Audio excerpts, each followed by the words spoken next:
I've always been afraid of the water. Something about its mysterious depths obscuring the unknown has always left me feeling uneasy. In fact, for that reason, I've never learned how to swim. My father tried to teach me once. We were at our local lake, enjoying a beautiful Sunday afternoon, the sun shining brightly as it bathed us in its warmth. I innocently dipped my feet in the water, smiling at the jovial laughter that fluttered in the air.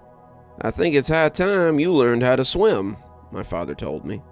I giggled, happy at the revelation that my father was finally going to show me how to swim. I retreated my foot to the shoreline and followed him to the edge of the dock. He jumped in and remained submerged for several seconds, my eyes fixated on the rippling current where my dad waited to come back up. Time slowed to an excruciating pace as my patience grew with concern. Splash! "Okay, kiddo, your turn. Jump in and I'll catch you," my dad said as he surprised me with a big splash. My smile returned as I saw him, and all the confidence was restored, knowing that nothing bad could happen as long as my dad was around. So I took a deep breath and gripped my nose, careful to aim so that I'd land in my dad's open arms. The most odd feeling inundated my senses as my feet lifted off the ground. Anxiety shot across my mind as my eyes remained on my father's gaze. I saw his smile slowly morph into something most hideous. "Ah!" my dad yelped out. By the time I landed in the water, my dad had disappeared from sight. I kicked and thrashed as I called out for him. I could feel my body getting heavier and heavier as I began to sink. I screamed and pleaded for help, not knowing what was happening to my father, and within seconds I had descended into the abyss of emptiness, the world above continuously fading away as darkness engulfed me. I don't know how long I was in the water for. I woke up with an audience overlooking my small body. A man hovered above asking if I was all right. I wanted to respond, but the only words that came out were, "Where's my dad?" Everyone's eyes slowly dipped down, as if they were doing their best to make eye contact, and that's when I saw him out of the corner of my eye. He was 20 feet away, laying unmoving and dormant. He was dead. Apparently, it had been a water snake. I didn't even know those things existed, but the creature bit him, and unfortunately, that's all it took for my father to drown. Ever since that day, I've been terrified of the water, doing my best to avoid it if all possible. Even when I shower, I feel my blood pressure spike. So, I moved out into the middle of nowhere, as far from any lake or coast as I could get, deep into the heartland, surrounded by the vastness of tree lines. I lived in a newly built apartment complex, surrounded by beautiful and vibrant forests. Each morning I would get up and serve myself a cup of coffee and walk over to my balcony as I stood mesmerized by the enchanting woods.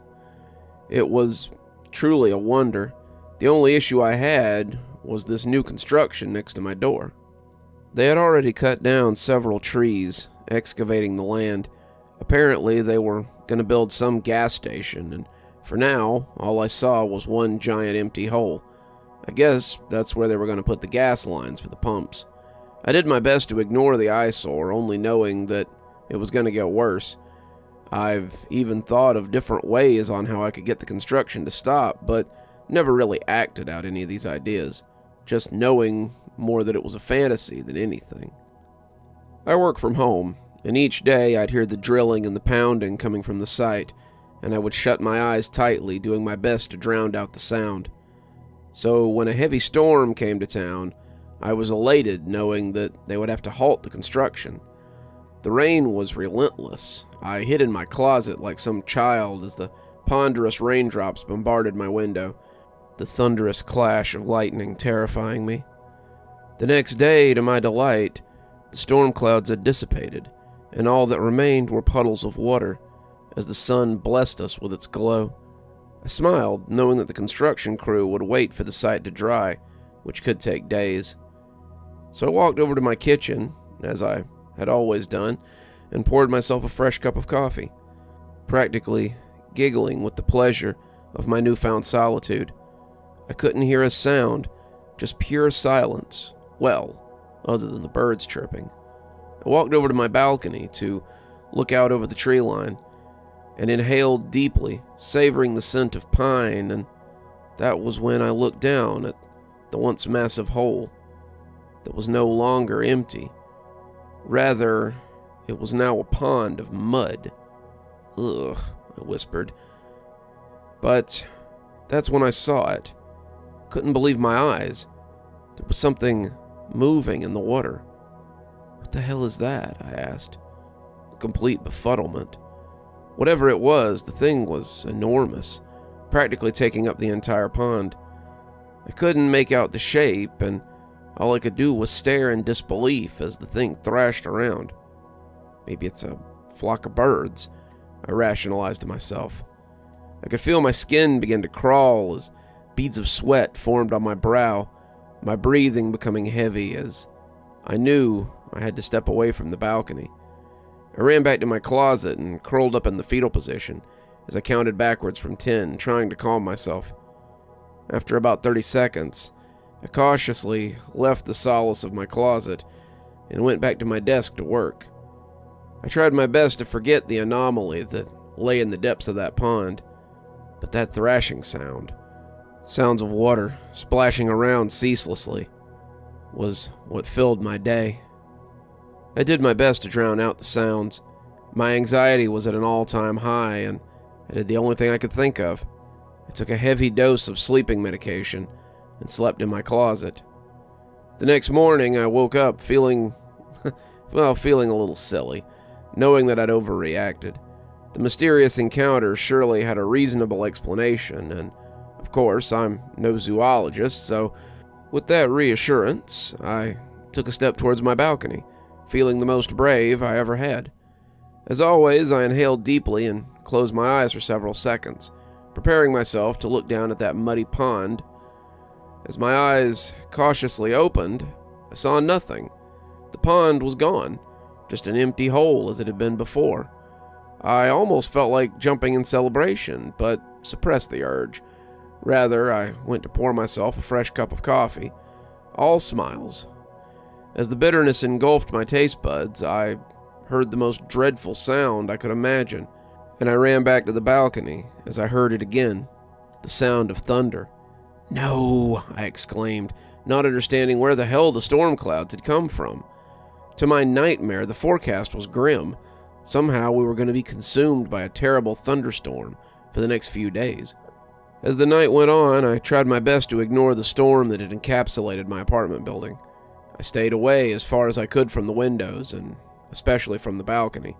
Though I wasn't going to hide in the closet like some coward anymore, I could just think of my father any time I felt that tingling sensation of fear try to creep its way into my mind. I honestly did pretty well. I spent most of the night watching movies, completely immersed in the reality of entertainment, and soon I fell asleep. That night, I dreamt of my father, me and him back at that dreadful lake, him calling out to me to jump into his arms, but this time I could clearly see the beast behind him. Well, I could see the thrashing of the current as something ghastly revealed itself. It was as if it was a tentacle, and I couldn't stop looking. "Jump, son! Jump, son! Jump! Jump! Jump! Jump! Jump!" And with that I woke. But to my horror, I could still hear my father calling out to me. "Jump! Jump! Jump!" The voice was coming from outside, and I could feel all the blood leave my body as I froze in utter terror. The rain continued to pour down, but even with all the thunder, I could still hear the voice. "Dad?" I whispered. I had to be going crazy. Perhaps this was some fever-induced nightmare, and I cowered underneath my covers like some frightened child, hiding from the monster that was in my closet. I even covered my ears, but some of that voice, it still came through, like it was broadcasted into my mind. Finally, a bit of courage erupted inside of me. Maybe it was just frustration, but I decided to confront the voice, so I walked towards the balcony. I slid open the glass door and stepped out into the waterfall of rain and stared down into that chasm of water. Before I could even look, I heard the thrashing of that horror there, as if the creature had come right out of my dreams. I couldn't see the entire beast, but I could see the tentacles. "What do you want?" I shouted. "Jump, jump, jump, jump." That's all I heard as I looked around in utter disbelief. No one else was here. No one else was seeing this. I thrust myself back into the apartment, sheltering away from that demon as I collapsed to the floor. My heart had virtually escaped my chest as I did everything in my power to calm down. I looked towards the closet and was tempted to hide like I always did, but I was too weak to move, so I crawled. As I squirmed across the hardwood floor, the voice only became more thunderous, breaking through the deluge of the storm, and before I could make it to the closet, I had passed out. I woke up the next morning, my clothes completely drenched, but not in rainwater. Rather, it was my own sweat, and my head was throbbing like I was hungover. I got up from the floor and looked around with absolute bewilderment. That's when I remembered the creature. I couldn't hear the voice anymore, and I sighed in relief. I also noticed it had stopped raining, though the dark clouds still hovered above with malice, leaving me in utter angst. I contemplated the idea of just leaving, but I knew I had to conquer my fear. There was no monster in the water. That would be impossible. Even so, I was filled with trepidation. But I stuck my chin in the air and decided that I had to stay. No hiding in the closet, no breathing heavy. Instead, I was going to confront this nightmare. As night approached, extinguishing any of the sun that might have been apparent, I poured myself a glass of wine while I sat in the dark and waited for the voices to come. It was raining again, the thunder back, and I took a sip each time the thunder burst around me. I waited and drank, sitting there hoping to hear it. I would occasionally get up and walk over to the balcony, thinking I would see those horrid tentacles. But there was nothing. Eventually, I fell asleep in my favorite chair, alcohol simmering on my breath as an empty wine bottle lay tilted over next to me. That's when I heard it. A monstrous roar engulfed my apartment, practically shaking the walls. I jumped out of my chair, mesmerized by the sound. I looked around, confused, and then ran towards the balcony. And there it was, the tentacles thrashing again. I needed to know what this thing was. Why did it sound like my dad?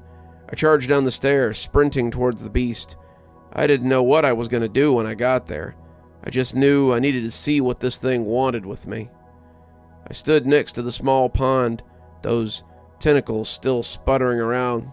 The thing was massive up close, and I looked into the water, trying to see what it was, and that's when I saw the eye. It was beneath the slithering tentacles, and it was staring right at me. I froze with disbelief. I couldn't look away, almost as if this creature had possessed my body. "Jump, jump, jump, jump." My father's voice called out to me again. Maybe he was down there too. Maybe somehow he'd survived, and I needed to know. So I jumped in. I couldn't see anything, just darkness and disquietude surrounded me.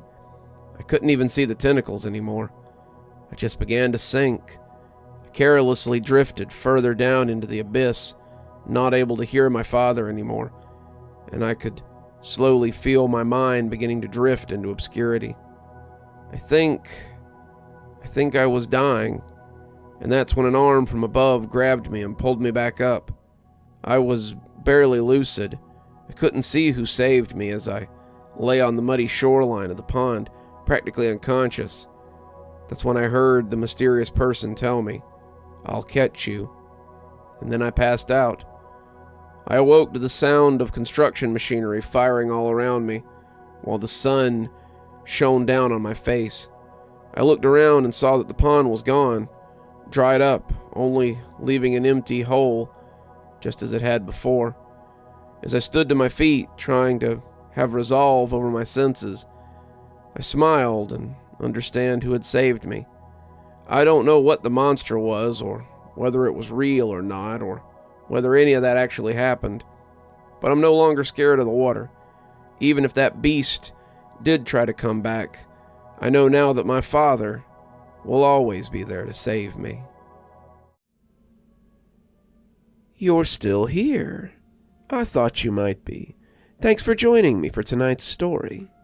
If your insatiable appetite for horror knows no bounds, might I suggest one of our playlists, or one of our previous stories in the archive?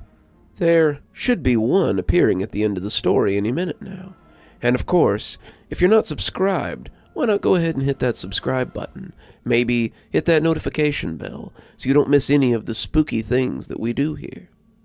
If you prefer your horror a little more analog, you can always pick up one of my books. There's a link below to my latest, and it'll take you to all the great things that I've posted on Amazon.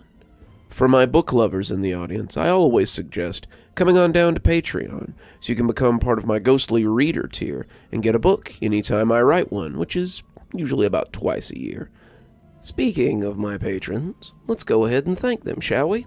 Thanks to Unicorn Hollow for being our spooky ghost contributor. Thanks to Janet and Lady Vengeance for being our spooky skeleton tier contributors.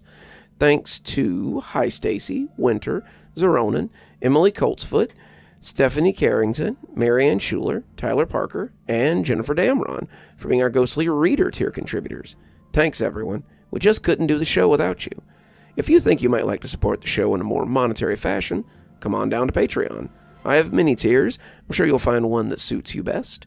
I always recommend the Ghostly Reader tier, since you get a signed book anytime I write one on your doorstep. But I have many tiers, and again, I'm sure you'll find one to suit you. And as always, thanks for stopping by. Dr. Plague, signing off. Have a wonderful evening.